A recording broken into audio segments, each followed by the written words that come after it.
getting a statue. You seen it yet? I haven't. You haven't seen it at all yet?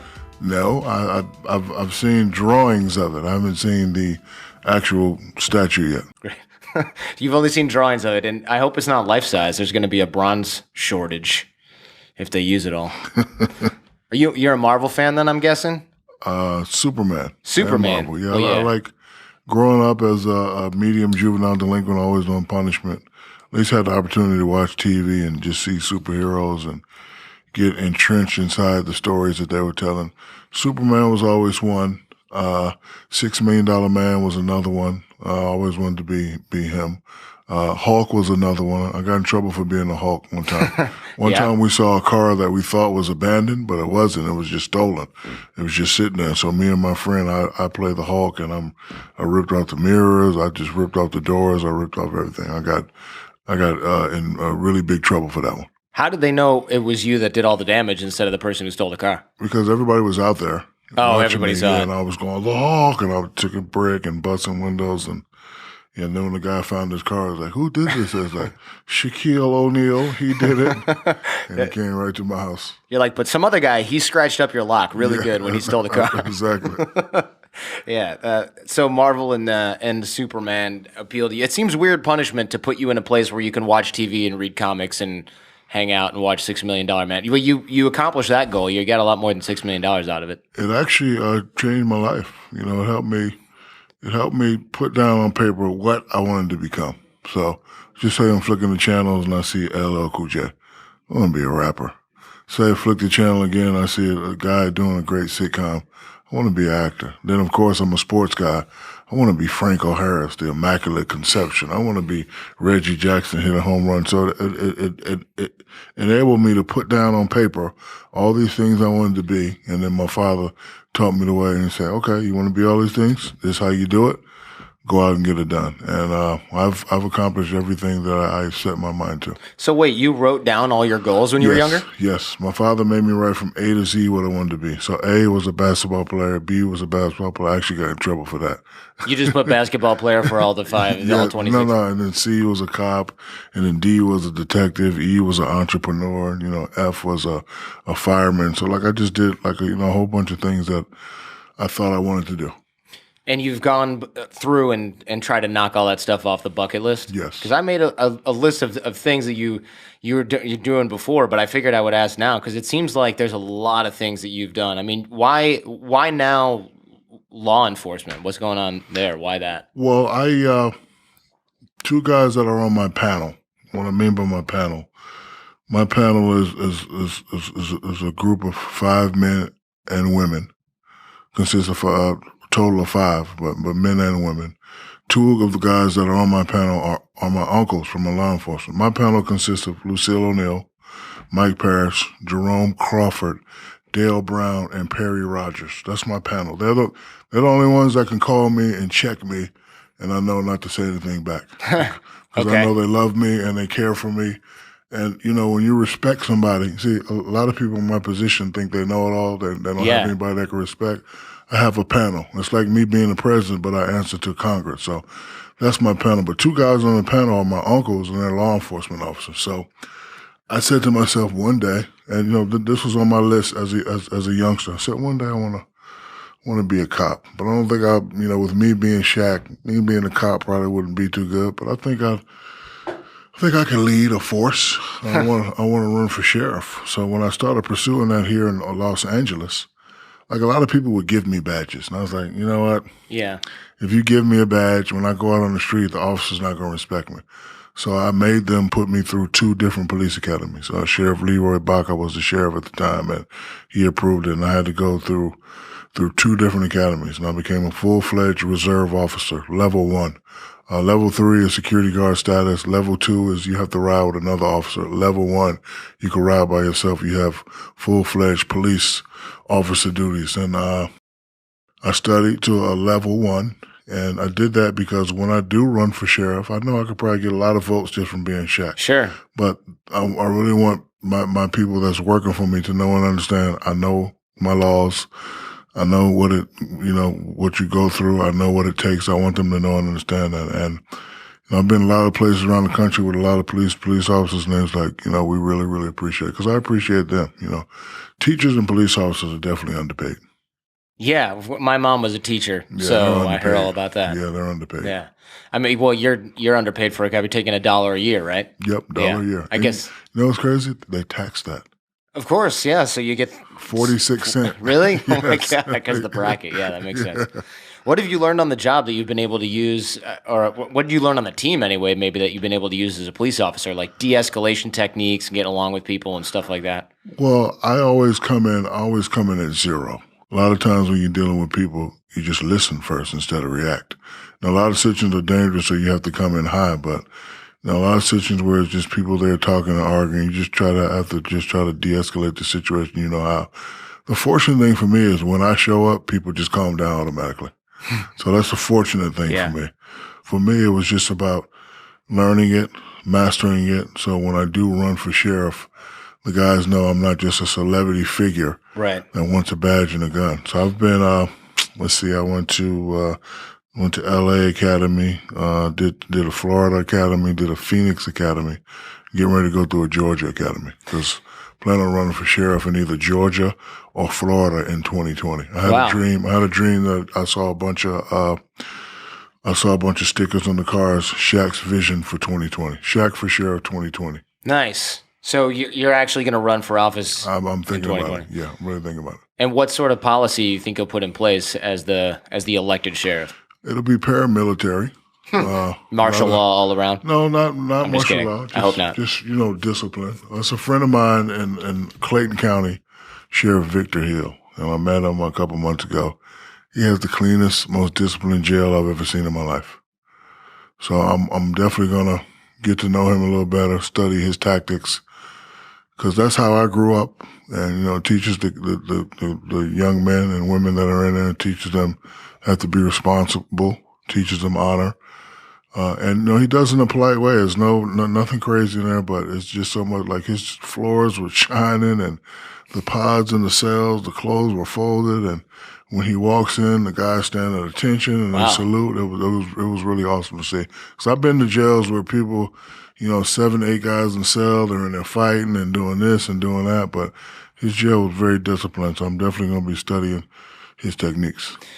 I think a lot of people would definitely vote for you because of the celebrity, but it's good that you're trying to earn the same respect as the other officers. Otherwise, you end up with the same problem that people have now. We have a lack of real authority.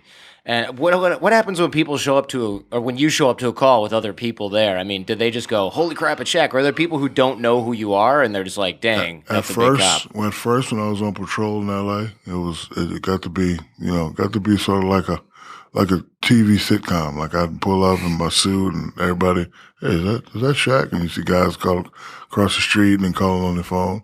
And I got promoted to detective. So a lot of time when I show up as a detective, people think it's a joke or not. So what I started doing was, as a detective, when we go in 4 or 5 detectives, I would come in last.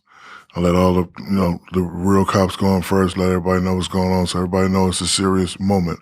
And then I would come in. Because if I come in first, people, "Shaq, hello, hey, I saw you at the game." Yeah. Where's the cameras? Yes, exactly. How often do you hear comments about your height? And I assume all the time, right? All the time. And but you know what? I learned at an early age not to take things so seriously. Yeah? I hear jokes. How's the weather up there? I hear it all. I'm glad I didn't start with that. I'm at the point in my life now, I've actually been here a long time. Nothing can really hurt my feelings. I think the times we're living in, people are very sensitive. Like I don't know you, but I'm sure if we just have a good conversation. And again, when having a conversation, we don't have to agree on everything. Yeah. But I respect you, you respect me. I guarantee we have something in common. See, a lot of people these days, you think a certain way and you try to influence me to think that way. The world wasn't built like that. Every fingerprint is different.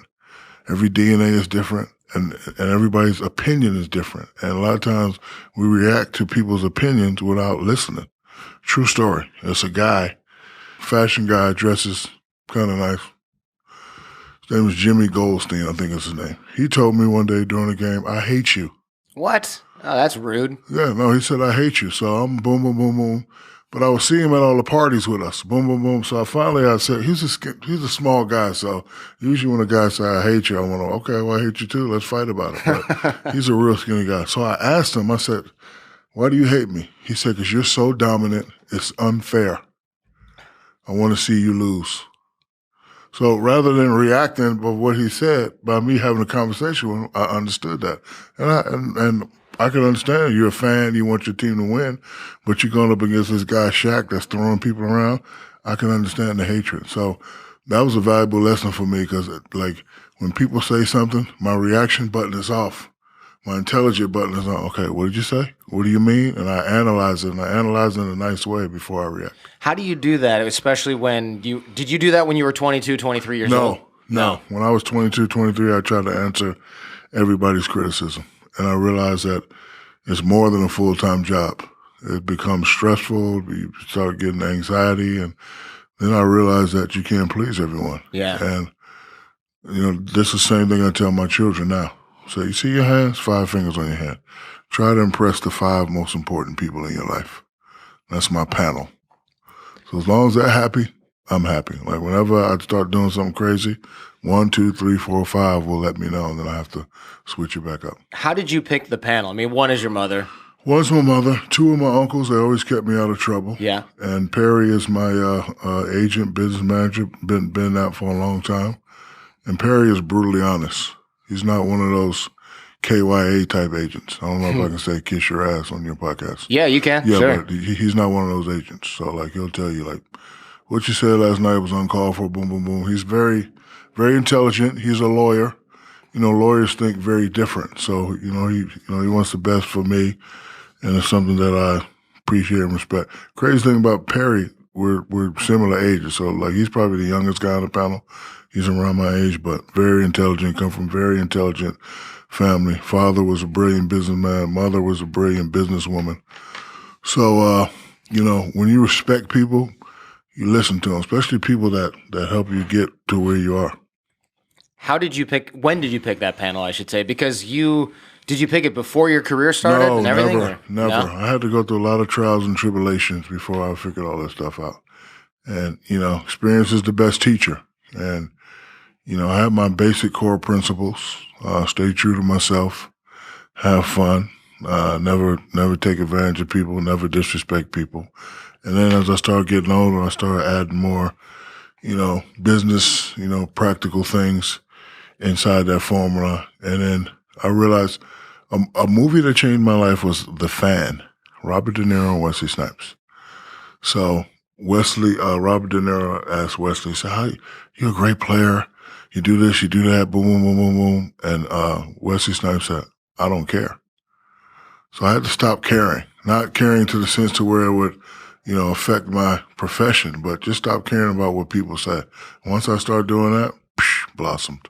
Nice. So you actually went through a phase where you just went, I cared about everything. It doesn't matter. Yeah, I care about everything. Like Shaq, the only thing Shaq can do is dunk. He can't shoot jumpers. So then the next game I go 3 for 25 trying to shoot jumpers. Oh, man. So you're just always challenging yourself to figure out something. Always. And you've been successful for a long time. How come you didn't fall into those same traps that a lot of other athletes did? Is it the panel? Was that the early enough? And before the panel, a lot of children don't do this today, but when I see tragic stories, I don't want to go that route. One tragic story, when Lynn Bias passed away from using cocaine, my father came in the house furious. Furious. If you ever do this, I'll kill you. You ain't gonna have time to overdose. I'll kill you. So I always say, you know what? No drugs for me. One time, true story, in Germany, West Germany, friends. This is around, when you're a teenager and you get to go to parties. And, sure. The parents are asleep when you come home. All the friends were into beer drinking. Sure. Hey, let's drink some beer. So one night, snowstorm, because I lived in Wild Flick and the schools in Fulda, so it's about a 50-minute ride. So one time we go to the dance and, the guys had a beer and, one of the guys had his license. His dad was out of town. He took his car. He's like, hey, let's ride home. And the guys was drinking. And I was like, you know what? No. I heard a lot of stories about what happened. And tragic ending, they died. Oh, my gosh. Yeah. Wow. So that could have been you. Exactly. Real easy. Yeah, it could have been me. So like a lot of A lot of things I've seen before they happen, and I don't want to go down that rope. My father used to always come in and say, "All right, you had 30 points, but what you gonna do when you hurt your knee?" Because it's a astonishing percentage of athletes that after they're done playing, they have nothing, and we didn't want to be part of that statistic. Yeah, 60% are broke. Yeah. I think within 5 years of retirement or something like that. Yeah. I mean, it's really sad. I mean, you don't have that problem. You're still working probably because you got 6 kids. You got to work. You can't retire. Definitely got to work. How did you deal with not only becoming the most valuable player or visible player in the league, but also a celebrity at the same time? I mean, a lot of guys are going through the same visibility role, but you had all kinds of things going on. How come it didn't get out of control? I think this never got out of control because even to this day, I don't consider myself a celebrity. My story is like a Rocky story. Guy from the neighborhood that's loved and respected in the neighborhood had an opportunity to do something, do something for a community or do something for a state or do something for a nation.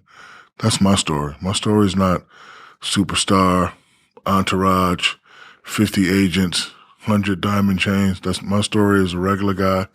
See me, I'm in the car by myself today. I'm in LA by myself. I go to a lot of cities. I go to countries by myself.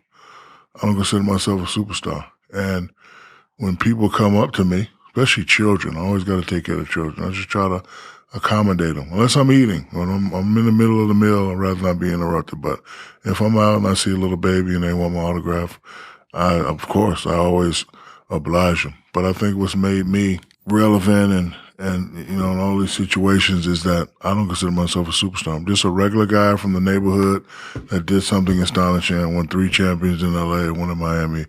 He was a guy. He was always in trouble. He was a juvenile delinquent. We knew he could be somebody. That's more of my story. That's great, especially if you're not thinking of yourself as somebody extra special all the time. No, I don't do that. It manages the expectations pretty well, I think, too. And you've always approached even basketball as a business. And so was your panel advising you on that? And I'm sticking with the panel thing because I think it's such a great idea, and most people are not doing this. Clearly the athletes that are going broke are not doing this. When I first came in, I was upset before I came in because I got an F in marketing. Marketing teacher at LSU said, give me something, product, something that you can see sold in the future. Not now, 2001, all that. So you know me, I came with Shaq hats, Shaq shoes, Shaq shirts.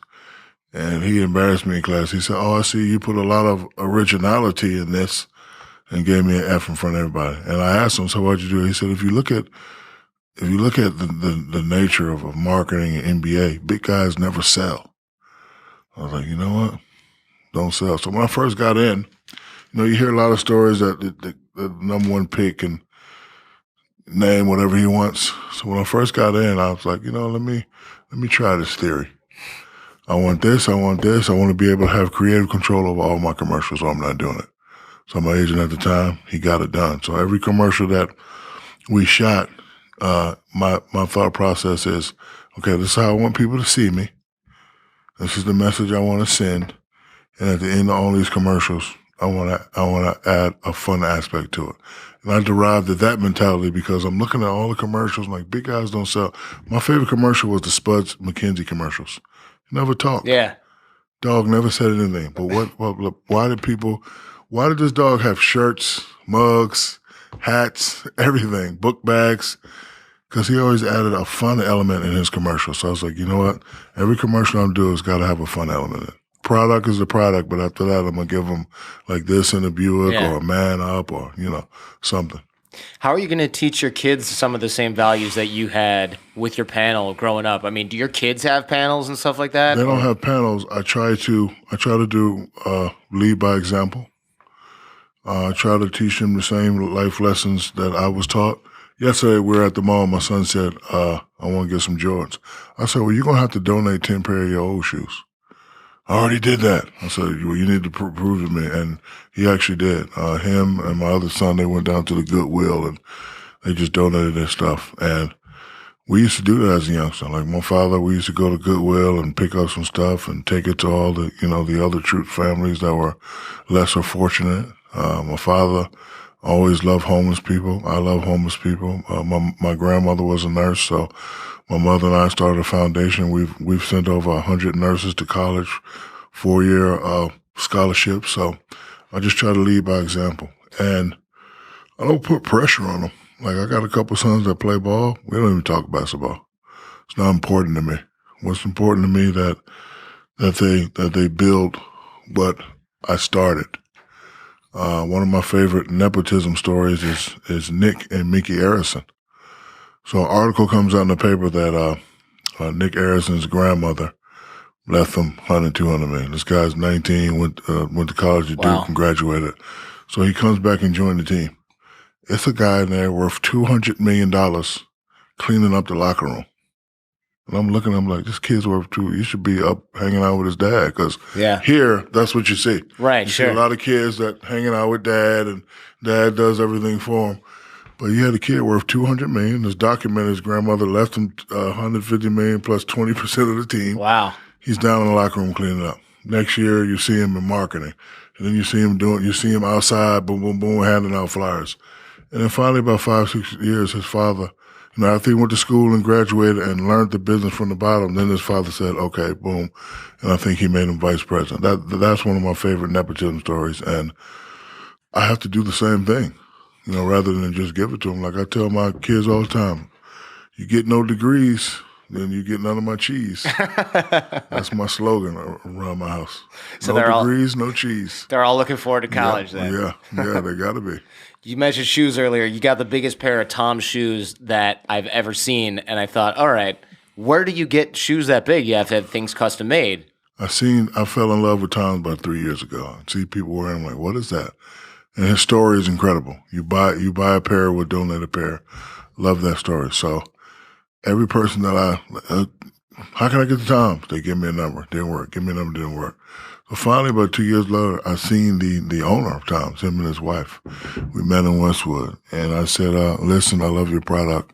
How can I get a pair? He's like, Shaq, be honest with you, we don't have the 22 mold. I'm like, I can't slow production down to make one shoe. And I said, well, what's a good production day? He said, about 1,000 pair. I said, well, make me 1,000 pair then. So I got 1,000 pair that I ordered. I'm only into my first 100. And we're in discussions. We want to go to like one of these third world countries and hand out some shoes. So and find people with huge feet who need shoes? No, not huge feet, just whoever. Kids, old ladies, babies, whoever. Yeah, Tom's is the right company to do that with, that's for sure. It sounds like in the past you've been competitive with pretty much everything, not just basketball. I read an article online, I think it might have been on Reddit, so articles using it loosely, but you had the biggest bed in the world, and then someone challenged you and said, no, I think my bed's bigger, so you doubled the size of your bed? Yes, that's true. I'm very, very competitive. It's all about having fun. Yeah. It's all about having fun. I'm the doctor, the ambassador, the emperor of fun. Nobody has more fun than me. And our fun is genuine. It's not, I've been a class clown since elementary school. The fun that I'm having now, I used to get in trouble for as a youngster. Sure. But it's called having a sense of humor. I don't take myself too seriously. And, it's just interacting with people. And some guy, he tried to make a bed, and I just had to double my bed. And I have more space. So if I have to make my whole room a bed, I will. That's why they call it a bedroom, right? Yeah, exactly. So you're good. You've had some beefs in the past from that competitive spirit. When there's a conflict on a team, how do you address that and then move towards the goal? It's never beefs. My whole concept was there could only be one leader. And you can't be a good leader if your followers don't trust and respect you, right? So I always had to make sure I was doing everything right before I challenged anybody. And then a lot of times, like for example, the Kobe situation, I knew Kobe could take it. And I knew that if you upset him, he's sort of like me. He'll try to prove you wrong. And, crazy thing about it is people always say, oh, well, don't you wish you and Kobe could have worked out? We did work out. We won 3 out of 4. Yeah. I don't understand your question. It'd be a better story if we played together for 8 years and have no championships. Would you like that story better? No, I wouldn't like that story. I don't think so. It'd be a better story. But the key word is respect. Like me and you could have a respectful disagreement. I'm not going to beat you up. Like I was never going to beat him up. And like do this, do that. No, you do that, and we have a conversation, and then you just move on. Do you regret at all hazing Yao Ming so hard and stuff like that? I wasn't hazing him. You know, I kind of got in trouble for doing something one time, but I wasn't making fun of him. As a youngster, that's what we saw. Sure. We saw right so, the Chinese, the Mandarin Chinese. Yeah. I was just trying to be cute and cool, and somebody took it and you're racist now. Yeah, I'm like, what do you talk like? But yeah. There's not a racist bone in my body. He didn't seem to mind. Everybody else cared, except for him. But you know what? Where I'm from, every Saturday we watch Chinese dinner, and and it ain't making fun. It's actually showing respect. You want to fuck like that? The kung fu movies. That's why I came up with the name Shaq Fu. I used to be in the house practicing that stuff, and like I would get a white towel, act like I had a white beard. I love Chinese people, so you know sometimes you have to be careful. And, you know, I understand, like, you know, some people are very, very sensitive, and you just have to be careful with how you word things sometimes. You'd mentioned that you could not get in Hakeem's head. Why do you think that is? Why could you not get in his head? I think I showed him too much respect. We had the same agent at one time, and he was just a nice guy.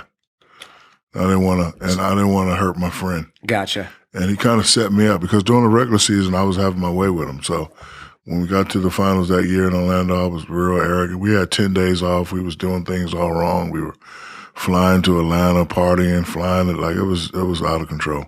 We had a mini parade, and because we thought he was going to win, because I thought I was going to win it. And then he just turned that switch on me, and I couldn't get him to turn it off. So it seems like he didn't have any Hakeem Fu or anything. You were just nicer to him. I was just nice to him, like. Usually a guy like that, I would first play the game, try to commit an offensive foul. That was my thing. Like I'd take 3 steps to the middle and swing the elbow around. If your face is there, you get hit. 3 things gonna happen. I'm gonna either score, I'm gonna either miss, or the ref gonna call offensive foul every time. So the first play of the game, I'm letting you know that I'm coming with nothing but force. So if your face is in the way, it's not my problem. So, but I didn't do that with him. With him, I was real finesse and trying to be cool and cute, and it cost me. But also taught me a valuable lesson that I said to myself, if I ever make it back to the finals again, I'm going to throw a dominant performance, so dominant, it'll guarantee a win. And I think that's why I got 3 finals MVPs, because I didn't want to have that feeling of letting everybody down, the panel, the family, the kids, the city. Because when you win, you get the praise. But when you lose, get the finger, and I understand that, and I respect that, and I accept that. How do you turn up the heat and get more physically aggressive on the court or more aggressive in the game without getting angry or losing your shit a little bit? Because NBA stands for nothing but actors. In real life, I'm a nice guy. Yeah. I'm Terminator body with a Bambi heart. That's what I am. So on the court, this is my persona. I'm Shaq. Not only that, I'm trying to win. 17,000 fans in here relying on me. I got kids relying on me. I got millions of fans relying on me. I got kids that want to be like me. I'm going to do the same thing for them that Dr. J did for me. Dr. J changed my life. Dr. J was the guy that said, okay, now I know what I want to be when I grow up. I had some good grades, and my father took me to a game. We're way up in Madison Square Garden, probably the top row.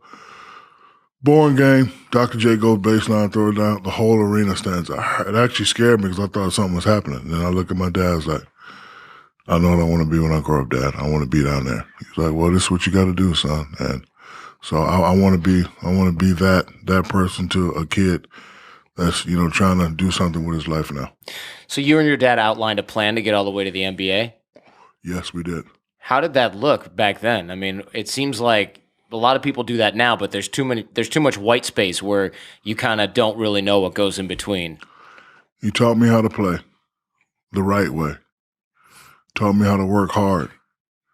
Told me to expect not being as good as I wanted to be from the early, but that's okay, to keep working. Taught me to take criticism and use it as motivation, and taught me to compete at a high level. Like I've won on every level except college. Little League, AAU, Olympics, Junior Olympics, won on every level except college. So as a youngster, when I used to play and win, he would let me celebrate the trophy one day. I'd come home after school and it'd be gone. And he was the type you never asked him, where's the trophy at? So I finally asked him, when I got older, and he said, I did it because I never want you to be satisfied. I want you to always want more as a player. So even as a youngster, when I was a player and I wasn't that good, that wasn't stopping me because I knew that because of my work ethic, I was going to be somebody. And with him being a drill sergeant, I would have to get up at 5:30 with him and his troops, and his troops would go through the course first, and I'd be right behind him. He was literally a drill sergeant. Yes. And he made you get up early with all the troops and go work out? And I had to fold the bed, and he'd drop a quarter on it, and the pillows had to be creased, all that stuff. If not, he'd mess up, and I'd have to do it again. He'd be like, you only got 5 minutes. If you don't get it done in 5 minutes, you're going to be on that track double time. Move it, move it. Yeah, best thing that happened to me. Your dad was pretty good at balancing being a nurturing, caring father with being a real hard-ass from the sound of it. No, he was hard-ass 70% of the time. Yeah? Yeah. Military life, family, marriage. He was really hard-ass. But he taught me, don't listen to how I say it. Listen to what I say. Because when you're a drill sergeant, you got to be like this at all times. So he was like that all the time. But he could be really nice. Like, he would be like, what's up, Perry? How you doing? Like, he'd be yelling, but he'd be talking. So that was just who he was. And again, you know, he told me, he said, don't listen to how I say it. Just listen to what I say. And so, like, even with him yelling all the time, it wasn't a real yell. It was just how he was. What balance do you take with your own kids between being tough on them and being nurturing when appropriate? I'm one of the luckiest guys in the world. I have 6 awesome children. They know and understand. I have face discipline with them. Like, all I gotta do is make a face, and they know. And the face sometimes get me in trouble with the girls because they'll just start shedding tears immediately. So I have to loosen up the face muscles with the girl. But the guys, I'll just like, are you really? Say it again, I dare you. Like, but I've never had to spank them or never do anything. So that's good for me. Yeah, so they know what might be coming just from the look, and that's enough usually. Yeah, they know. I think most parents probably have that. Yeah. If you don't have face discipline, you got problems. Yeah, all I gotta do is just look at them. How do you separate the game and fame from your personal life and not let one interfere with the other? Because you're really good at that. It is what it is. What you see is what you get. A lot of people like to use the word role model. To me, is you're playing a role, right? I'm a real model. What you see is what you get. You know, I don't want to be one of those guys that acts a certain way when the cameras are on, when the marketing team is around, and then get behind closed doors and do that, because that's how one day you get caught and people will realize that you're a fraud and it'll be all over. It's happened. So I try to keep it real, but in a respectful manner. With me, what you see is what you get. I'm a funny guy in real life. I talk to people in real life. I love kids in real life. I love rims, and, you know, I love hanging out. This is what I do. I'm also very professional. I'm also educated. I speak the language, and I think that's why I'm running for sheriff. I think I'll do a good job because I speak all types of languages. I can go on the corner and, what up, bro? Boom, boom, boom, boom, boom. I could throw on a 3-piece suit and have a conversation with Warren Buffett, and boom, I can go. I speak all those languages, but I just try to be myself. Like, I can't put on a facade just for this. Yeah. Because that will catch up with you eventually. I think a lot of people in your position do put on that facade. Otherwise, we wouldn't be having this conversation. What do you think is the difference between the confidence to just keep it real, just be yourself all the time, and the cockiness that a lot of these other guys exhibit all the time? I can't speak for anybody else, but, you know, I'm in a position in my life. It's all about having fun. Like, I hate seeing people talk about how much money they got. Who cares? You know what I love? I live in a neighborhood, and listen to me closely now. I live in a neighborhood in Orlando. My house is 70,000 square feet. I'm not bragging. 70,000 square feet? 70,000 square feet. It's not the best house in the neighborhood. It's a guy that has one for 90. And guess what? I don't know who he is or what he does. I've been trying for years to just like, who is this guy? It's another house down at the 50,000. It's 140, like it's one that has a yacht in the back. Like, those are people I really respect because they just do their work and they just come home. They're not on Instagram. Look, I'm living at the track. I got a yacht. Like, I hate people like that. I would never do that. I mean, like, every now and then I say, okay, I got this just to know that, but I don't like people like that. Yeah, you talk more about icy hot than your car collection. Yeah, exactly. You actually, I looked at your car collection online and I noticed you have a smart car. And I got That to was ask. a long time ago. Okay, because I was I thinking, bought it as a bet. what was the bet? I bet you can't fit in this smart car, or I bet you can't get out. A guy bet me $30,000 to my favorite charity that I couldn't fit in a smart car. So I bought the car, got in the car, and then I gave the car to his daughter. Really? Yeah. So you didn't seat mod the car? No. So you you really pulled that seat all the way back and just sat in that smart car. Yeah, my knees were touching the steering wheel a little bit, but I fit. Not like, even with the Buick, people are like, oh, you adjust the seat. The people at Buick wouldn't allow us to adjust the seat. So I actually really fit. I got tired of being asked, do I fit in the Buick so much, I went out and bought a Buick. And one time I was speeding on the highway. I apologized to all the police officers. And the cop stopped me. And he comes up to the window, license registration. And he sees me, and you should see the joy in his face. And he says, oh, shit, you really do fit in the Buick. Go. Be careful. And it was a great story. That is funny. Yeah, because I would imagine like the Ferraris, you got to mod the seats. Yes. All these little cars, you got to mod the seats. Yep. But what other things do you have to have custom made? Shoes, beds, car seats. Occasionally, I'm curious. A lot of people ask me to ask you that. Just clothes, but like I'm a t-shirt, jeans, Toms type of guy. I still got my shaq shoes that I wear every day, but I'm just a normal basic guy these days. So I will buy in bulk because I don't like shopping. So like these jeans I have on today, I guarantee I got 40 pair of each color. They're just in my house. So I don't want to be able to, like 3 years from now, go buy a jean shop. I want to have like 200, 300 pair of jeans in each house. Wow. So and do you buy the clothes yourself, or you have somebody who's like, hey, get him, he likes these, get 100 more? I'm a regular guy. I do stuff myself. I go to Walmart by myself. I go to CVS by myself. I go to Waffle House. I go to Krispy Kreme all by myself. Do you own a Krispy Kreme? I feel like yes. Yeah. In Atlanta. And legendary spot in Atlanta. You own a lot of different franchise businesses and things like that. How do you decide what to invest in? I mean, who do you even trust to advise you in that kind of thing? Well, first I trust my panel, of course, sure. And then myself. Like, for example, if I don't like this water and you being the CEO of this company, there's no amount of money you can offer me to drink this. And then I'll tell my panel, okay, if they're interested, I'm sure somebody else be interested. This is what I like to drink. It's a story I tell everybody. After we won a championship, Wheaties contacted us. But as a youngster, I seen the great Wheaties commercials, but we couldn't afford Wheaties. For us, it was Frosted Flakes, Fruit Loops, Dig 'em Smacks. So Wheaties contacted us and said, hey, why don't you be on the cover? And I told my agent, I said, I can't do it. He said, what do you mean you can't do a breakfast champion? I said, I never ate Wheaties, and I'm not going to try it right now.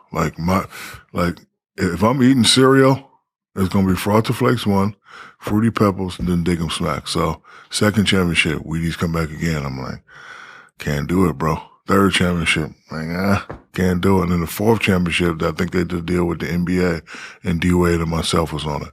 And then finally my dream came true. About 3 years ago, Perry came to me and said, I got some good news, got some bad news. I said, okay, what's the bad news? He said, Frosted Flakes, still not interested. Cause I actually told him, I said, call Frosted Flakes sure. and tell him I'll be on the cover with Tony for free. You ain't even got to pay me.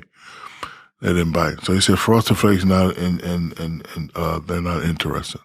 But Fruity Pebbles is. And he said, they want to put you on 13 million boxes. And I said, let me think about it. Hell yeah. So I was on the cover of 13 million boxes of Fruity Pebbles, which was awesome. Because growing up, that's what I ate. And in college, I really used Icy Hot, and it really worked. And I was like, this stuff really, so when they approached it, I was like, you know what?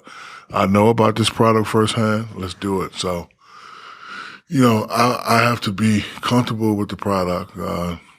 And then, like, if I'm not comfortable with the product, it has to be something new and innovative. Like, I'm really into technology. So, like, we meet with a lot of people that try to show off stuff. And I'm a geek. A geek saved my high school career. Really? I had a 69.2 in government class. And like a D- or something like that? D-, and it was around playoff time. And, teacher, I wasn't a bad student. I just wasn't getting it. And the teacher's like, you know what? I'm gonna give you a chance to retake this test. Cause we were like 33-0 at the time. She's like, I'm not gonna pass you just cause you're athlete, but you work hard. I respect your work. You're not a troublemaker class. I'm gonna give you an opportunity to retake this test. You gotta study with McDougal. McDougal was a geek in Yeah, school sure. that everybody used to bully, and I used to just stick up for him. Like they'd be messing with him because he was a smart kid. He had the computer back in the day where you had to press space bar, ESC, and delete, and he had the big, he had that computer back in the day. Like, and everybody used to mess with him, and I was the only one to be like, yo, man, leave him alone. Just leave him alone. So he was my tutor, and he was the coolest guy ever. And he broke it down. So the way he broke it down, I made a B on the test. Boom, won the state championship. And I was like, you know what? I respect geeks and how they think. I want to be a geek. And I've been a geek ever since. And I'm proud to say it. And if you see me in the streets, you can call me Big Geek, and it won't hurt my feelings. Nice. You ever keep in touch with McDougal? No. I wish, the crazy thing is I don't even really know his name. People just call him McDougal. Oh, okay. So that could be anybody. Yeah, I actually have to look at my yearbook and see his name. But he was a nice kid. And my school was 9 through 12, 269 kids, 9 through 12. Dang. And my senior class was 39 students. So it was a small school. Yeah. Everybody knew everybody. So, like, if you were an athlete and you was picking on this guy, I didn't really play that. I'm like, yo, man, leave him alone. Just, like, people be messing with him. Because he just kept to himself and didn't say anything. But this dude had a 4.9. He was one of the smartest guys in school. Like, I could see people, like, when they're taking tests, I could see people looking over, what does McDougal say? Oh, Yeah. C. So I always used to just stick up for him because I don't like people just messing with people for no reason. So you were always like that? You always had a good sense of humor? Yeah. Always? No? I was a bully at first. Really? Yeah. And this happened in Hinesville, Georgia. I want to say 5th grade. So before I got to school, my father said, if you get suspended one more time, you already know what's going to go down when you get home. Man, drill sergeant. Paddle. Yeah, the paddle. So I'm in class, and I have a water bottle. I don't even know what I got it for, and I got some tissue. And I'm making this gigantic spit wad, and I'm just lubing it up. Boom, and it's the wettest thing ever. Oh, man. And I throw it on the chalkboard, and splat. The kids going crazy. Teacher turns around. I'm silent. So, and at this point, all the students know, don't mess with Shaq, because he will do something to you. Take your lunch, whatever. So I'm sitting there, and the teacher goes, who did that? And the guy rats me out. Go to the thing, suspended 5 days. So now I get to go back to class with the little slip and say I got suspended. I'm just sitting like, man. And finally around 2:50, we get out at 3 o'clock. I look at the kid and say, I'm getting you today. And if I'm going to get an ass whooping, you are too. So I wait about an hour and I see him sneaking behind. I get him and I just start touching him up and he starts having an epileptic seizure. Oh, man. Yeah. And some guy, an innocent bystander, came, put a pencil in his mouth. So the cops came to the house, and they knew my father, and the guy's family didn't want to press charges. But what my father did, he allowed the MPs to take me to jail. He said, this is what would have happened if you would have killed this kid. Yeah. And they put me through the whole process, charging me, handcuffing me, put me in a cell, boom, boom, boom, boom, boom, boom. It was sort of like an uncut, Gone Straight. Like, you ever see the Scared show? Straight, yeah. But it was uncut because this was like a military prison. These guys in there, they were tough. And after that day, I was like, you know what? I'm not going to do that anymore. I'm done with that. I mean, because it would have been a whole different, if that kid would have passed away, it would have been a whole different story. You didn't know that was going to happen? No, that was just, I was just trying to show off for no reason. Where do you think you'd be today if you didn't become a basketball player? Be a cop. Yeah. So you come full circle now. Yeah. Yeah. And, I remember asking my father that. He said, you would be a somebody. Doesn't matter. Like, I don't brag to the fact that I did this and I did that because we're all human beings. We're all put on this earth. All males and females put their clothes on the same way.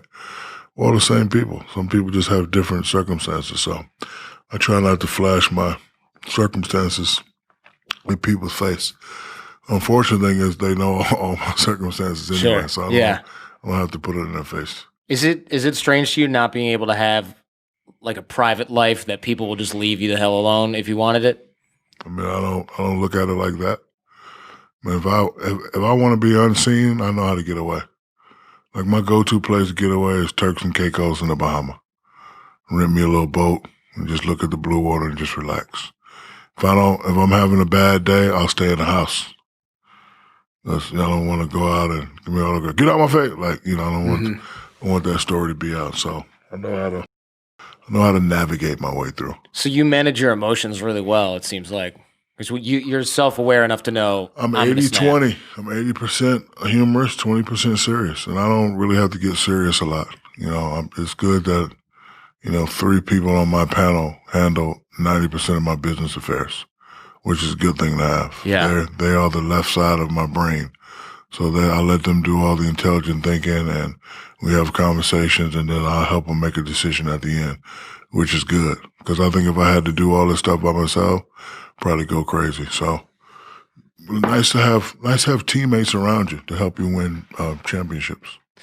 Were you always the biggest kid Yes. in your class growing up? I was always the biggest kid, and after I became a bully, I was like, how can I get these people to like me and respect me? Bam, I'm going to be silly. I'm a funny guy. I watch Good Times, Sanford and Son, Brady Bunch, Tom and Jerry. I like to laugh. I like to make people laugh. I like to dance. This is what I'm going to do to get people to like me. And it worked. So I'm curious the social impact of people always looking up at you and commenting on your height and asking, hey, do you play basketball? Because you weren't really you weren't good at basketball when you were young because you were too big, right? When you were real young? No, I was I was too big. I was uncoordinated. Yeah, that's what I meant, yeah. I didn't have the belief. And once I saw Dr. J, it's all about believing. Like a thought can just turn up your whole internal structure. It was crazy, because I thought I was a terrible player, so I actually was a terrible player. And then once I could do that. Like it felt, it felt like a movie. Like as soon as I said I could do that, it felt like just entered my body, and I just took off from there. So you just kind of. I just thought about it. Thought about it and let it reprogram yourself. Because for so long, with being 6'3", 6'4", not being able to play, and people whispering, he's gonna be terrible. Like you hear that stuff and you see it, you start to believe it. I'm like, maybe I am terrible. You know what? Let me go to this local ROTC program and look at these pamphlets and see what the military life is really about. Get 18 to get in, boom, bam, bam, bam. I might be in the military. Then I just changed my thought process, and then. Phew. What age did that happen? 15. 15. Wow. Yep. So you were pretty young still at that point. Yeah, I saw Dr. J at 14, and then 15, I was like, now it's time to go do something about it. Is your mom coming out for the statue unveiling? Yes, she is. is. Yeah. You still turn to her for advice from the sound of it, and she's on the panel. I mean, she even had you sort of. She's the head of the panel. The head of the panel? She gets upset with me sometimes. Like during the what you call beef, I'm not going to say his name. I don't want to get sensitive. I was about to bring that up, but I won't do it. No, you can bring it up. I'm not going to say his name. Okay. But it got out of hand. And when she called, she said, squash it. Got to squash it. President of the panel, Mama, she just said, leave it alone. And I was having fun with it. But, Mama said, hey, leave it alone. I got to leave it alone. You don't question your mother. Yeah. The man that questions his mother, not a true man.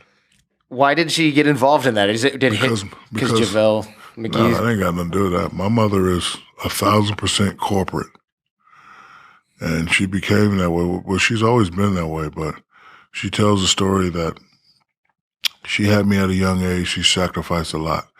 But because she invested her time in me, it's paying back. Her ROI it hit. It's like Google. Yeah, the IPO has hit. Yeah, it has hit. So it enabled her to go back to school and get her bachelor's, her master's, and her doctorate. So my mother is a sharp corporate businesswoman, and she knows it's just bad for business. Like me with my whole man ego thing, you say you want to fight, we gonna fight. That's just how I am. And she's like, son, she'll break it up. You got babies looking up to you, boom, boom, and then it enables me to stop and she's right, shut it down, boom, boom, boom. But again, when you're a man and you're competitive and people challenge you, like if you challenge me now, I'm gonna just get like this and I'm gonna be in challenge mode. So, but she called me and just had to let it go. Yeah, it seems like that's one of the most powerful things around you is having other brains doing the thinking. As self-aware as you are, as willing and able as you are to manage your own emotions, having 5 other brains that go, well, hang on, let's take a breath here, has been your saving grace for a long time. General Dwight Eisenhower said, the greatest leaders are the ones smart enough to hire people smarter than you around you. Best quote I ever read in my life. If someone's listening to this right now and they think, I should do a panel, I should get my own panel, where do you recommend they start looking for that? Family and friends and people that you trust. How do you know who you can trust if you already have a measure of success, right? Because those people then could have not your family necessarily, but a lot of people around you will have an agenda by that point. Good point. And you just have to, I don't have a blueprint for it, just like a gut feeling thing. One thing about Perry and my relationship is Perry didn't come looking for me. I found him. Uncle Mike and Uncle Jerome have been there since I've been a youngster. When I get caught stealing gum and the people call the cops say, hey, Uncle Jerome, Uncle Shaq, we got your nephew again. We'll go get him. They come down. Instead of, hit me with the book, they would explain, yo, man, you can't do this, boom, boom, boom. And my mother, you gotta love my mother. And Coach Brown was a guy that offered me a scholarship when I was the worst player on the Army base. He came in there and said, hey, I want to offer you a scholarship anyway, because, you're saying you're not a good player, and I know this Army life, your dad probably can't afford college. You can come to LSU anyway. So that's why I decided to go to LSU, but that's why he's on the panel. So it's just like a gut feeling. One, you can't have yes people. Like, they just got to tell you, somebody you respect, they just got to tell you like it is. And the good thing for me is I don't know everything. And if I don't know, I'll ask a question and I can figure it out. But, you have to be able to have someone that you love and respect be honest with you by keeping it real. Like, when you do something wrong and they say you shouldn't have did that, you got to fix it. Like, I'm not the guy, what, no, you shouldn't have did that. You shouldn't have said that. Boom, bam, bang. I'll talk to you later. And then, I listen to it, think about it, and then we move on. Respect is the key word. Like Kobe, we had our ups and downs, but we always respected each other. Want to know how I know we respected each other? In Game 7, who did Kobe throw the lob to? Yeah, that was you. Okay. And after the championship in Indiana, who did Kobe run and jump into his arms? It must have been you. It must have been me. So, after a game in Indiana, when Kobe sprained his ankle and couldn't walk, who said, jump on my back and I'll walk you to the bus? Yeah, that was you. Exactly. So it's all, the respect is there. Forget the little tits and the tats. You can have that. Brothers have that. Yeah, true. Sisters have that. Married people have that. But as long as you got the respect there, it'll work. And that's what it's all about, especially when deciding your panel. When you got your check, when you first signed, you spent your first paycheck, I think, was it 45 minutes or part of your first paycheck anyway? It was my first paycheck. It was my first big check from Classic Cards. I did a card signing deal before I came in. It was $1 million. And, when you're a young kid and you have no business etiquette or you don't know anything about business, $1 million is $1 million. But, every man that works and every man that has to pay a mortgage, that FICA, sales tax, states tax, all those people going to get their money first before you see that. So my check was about $750 and I didn't even know.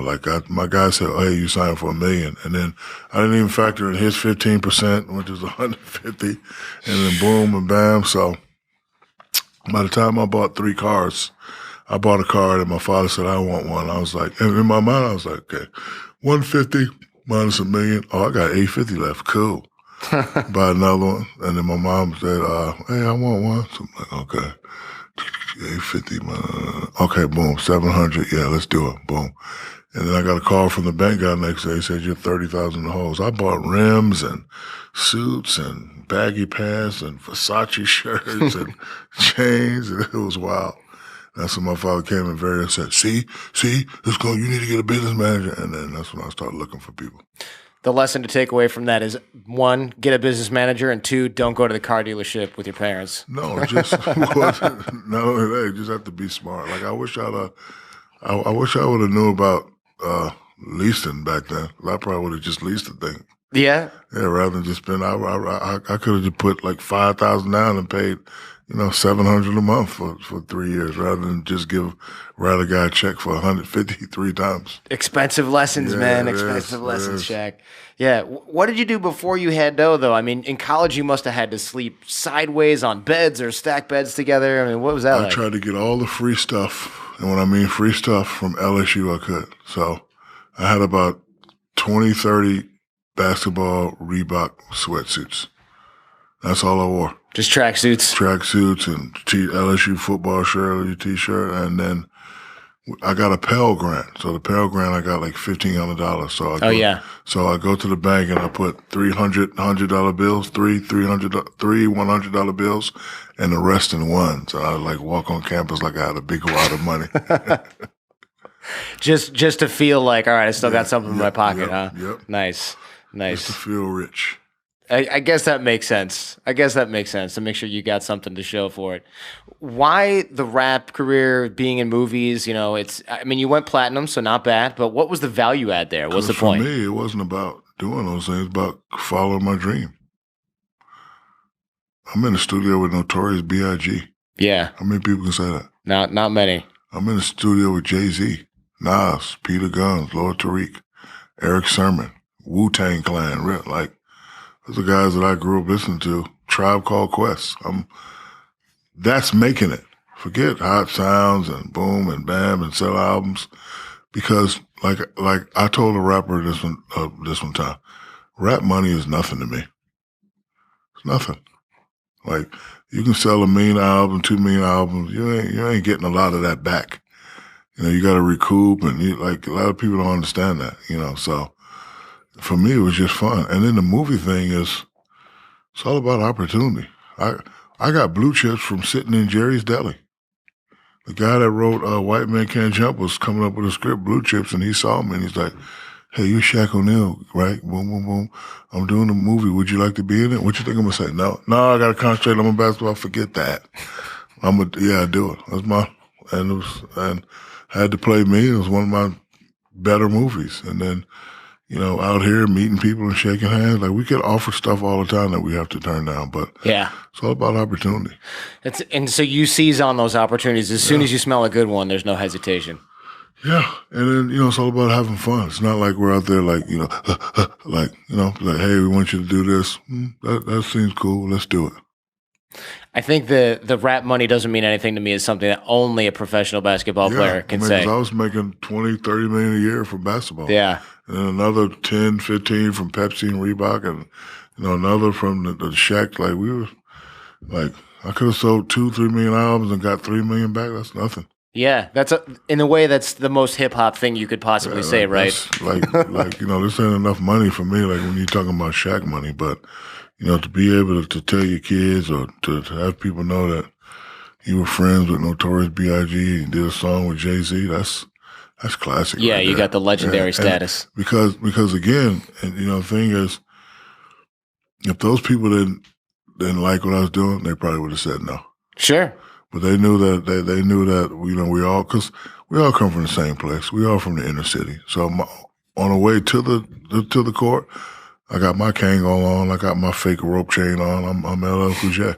As soon as I get there, I open my bag, I pull out my Chuck Taylors, and I'm Dr. J. So, when I call all these people up, who a lot of them didn't charge me, by the way, it's like, yeah, man, we would love to do it. And they saw my passion, and they saw that I really respected the craft. It was okay. Is there anything else on your bucket list that you haven't ticked off yet? Any plans to do anything? Yeah, we actually talked about today. I have a dangerous bucket list that if it don't go right, you could probably never hear from me again. I'm only let the world know about 2 of those things. I would like to skydive, and I would build a contraption that could survive Niagara Falls.